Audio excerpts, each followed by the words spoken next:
烈火伤痕。这个不一样的。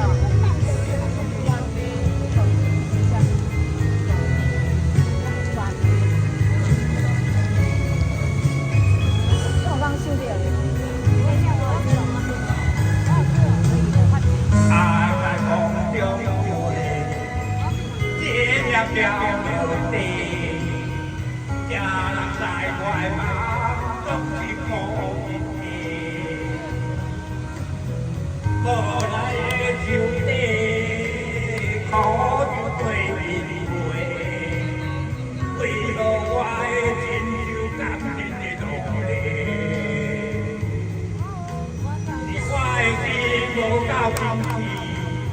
วันนี้จะอยู่เป็นพันเดือนเดือ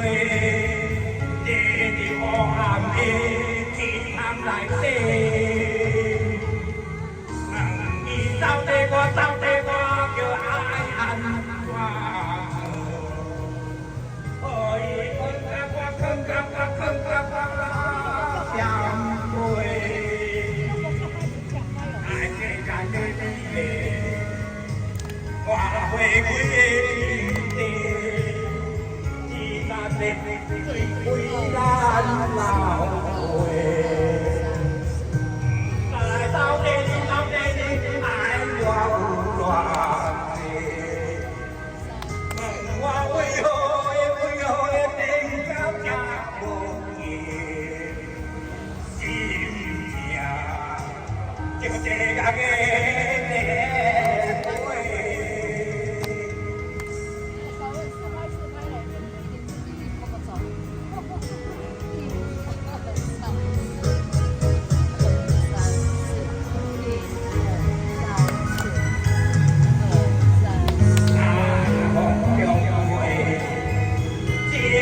掉落地，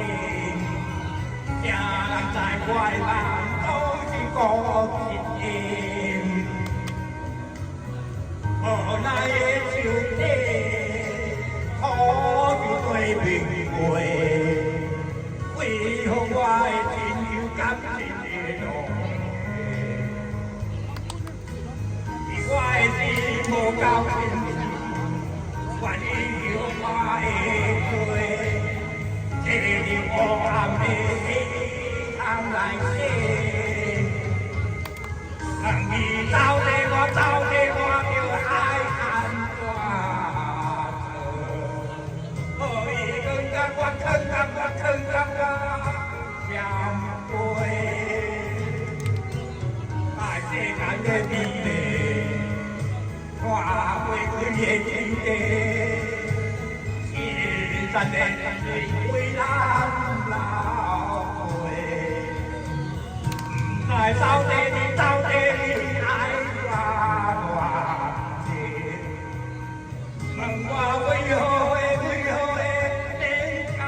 这无见，心命就这个个。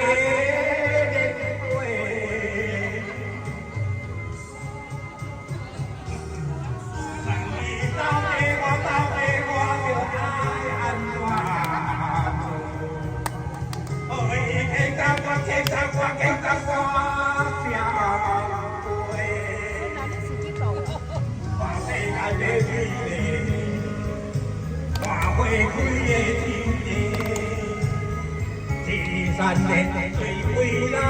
老辈，在走地里爱我这，问我为啥天涯见无见，心命我这个。